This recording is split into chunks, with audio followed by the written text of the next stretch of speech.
It has been months that people in Dong Son Street, Hanoi, often see a foreigner and many international tourists walking on the small alleys of Dong Son Market. These foreigners take these tourists around this market and explain to them about familiar ingredients of Vietnamese cuisine. That's Brian McDonald, an American chef. Brian first came to Vietnam in 2011. He was immediately impressed with the local culture. But it is January 2015 when he decided to move and stay in Vietnam for a long time. When Brian is in Vietnam, he is addicted to Vietnamese cuisine, especially those sold by street vendors in the old quarters of Hanoi.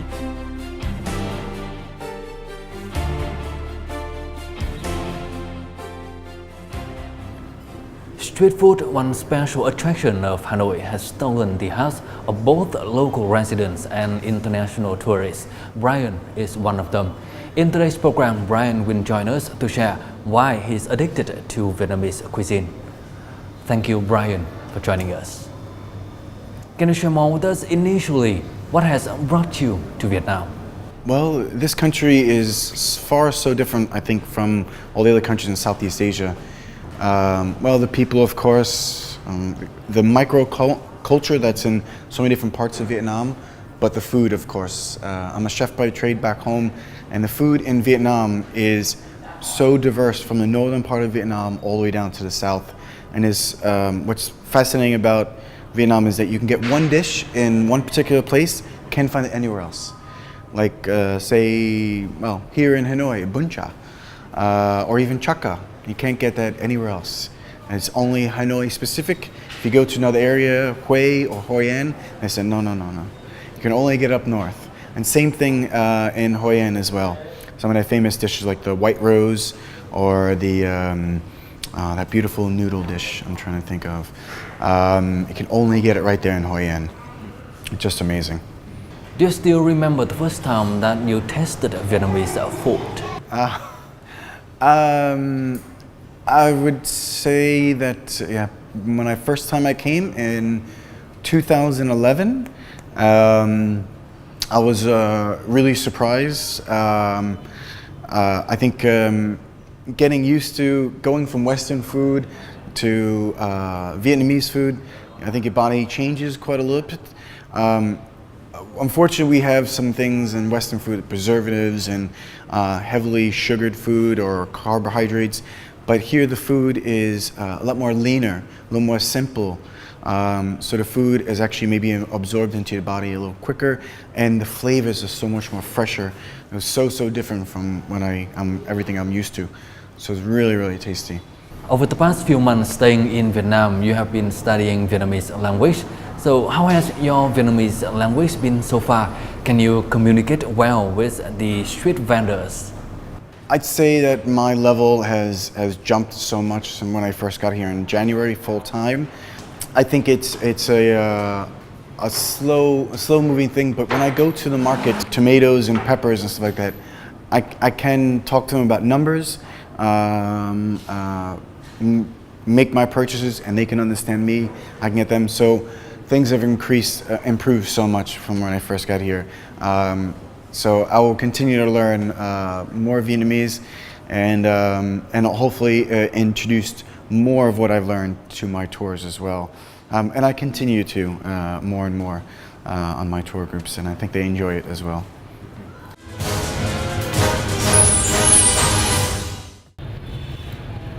Brian and other tourists often meet each other at 5 p.m. before they can start the walking food tour.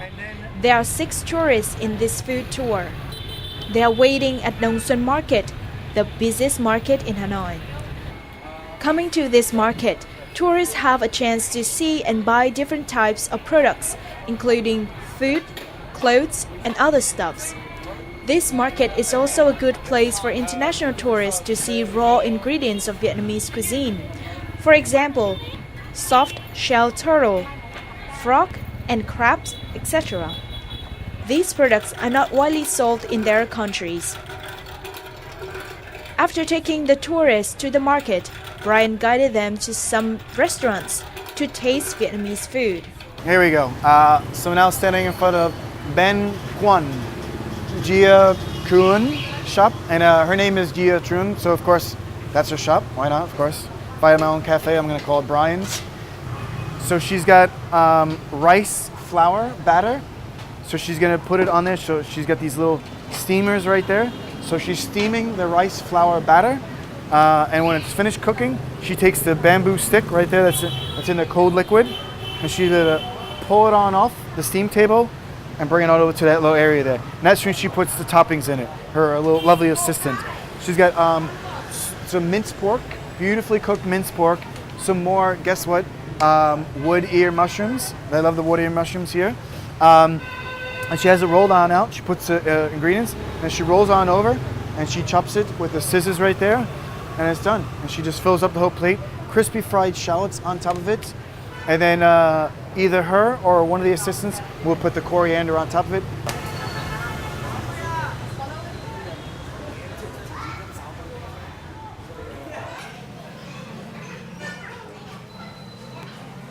This is the Hanoi style white rose. So if you get a chance to go to Hoi An, which I think you guys went to, you try that, yeah? Already been introduced to.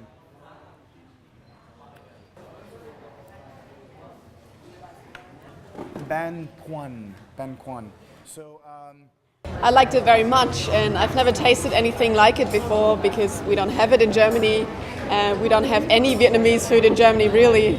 So it's been really great to have the opportunity to taste all these different kinds of foods and also see how they are made right in front of your eyes.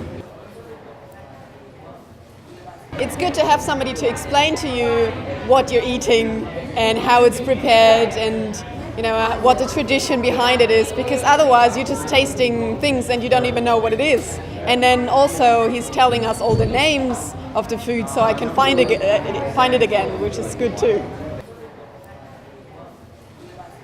I liked this. I liked the fact that we could see it being made.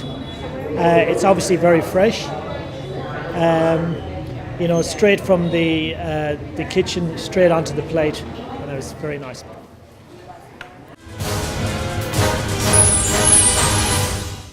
Brian, from the reportage above, we can see Dong Xuan Market is the starting point of your food walking tour.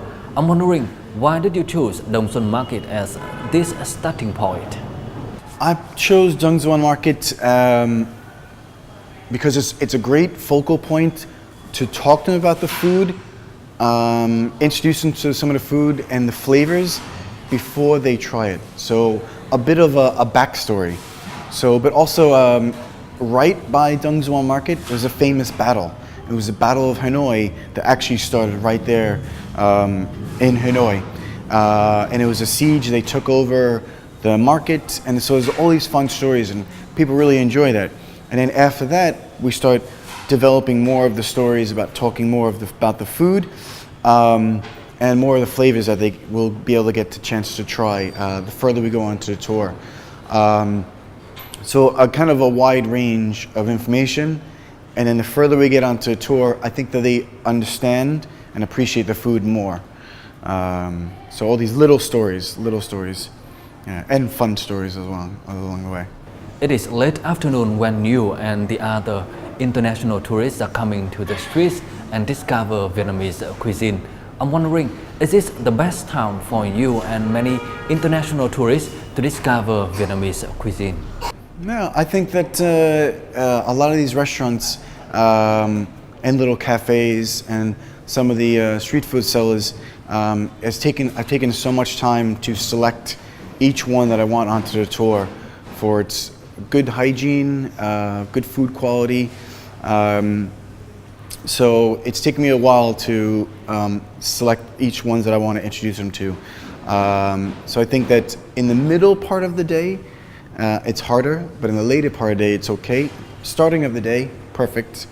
And so this one, they actually get a chance to see when the lights go down a little bit, take some great photos, introduce them to some dishes. Some things that I have on the day tour, I don't have on the night tour, so I changed things up a little bit to make it more fun, of course, and a little more exciting for them, I hope. Normally, your tour lasts from 4 to 5 hours. Do you think this is enough for the international tourists to understand fully about Vietnamese cuisine? I think so. I'd like to try to say that I cover a wide spectrum, and between the information I like to tell them about the French influence, a little bit of Chinese influence, all the food that we get a chance to try. After my food walking tour, I like to feel that they're confident then to travel other parts of Vietnam and know what they're ordering, know what's on the menu, and know what a certain type of food is. Be able to read a few different things. Very simple things they get a chance to try. I like to think that they leave the tour with a better understanding of the Vietnamese cuisine.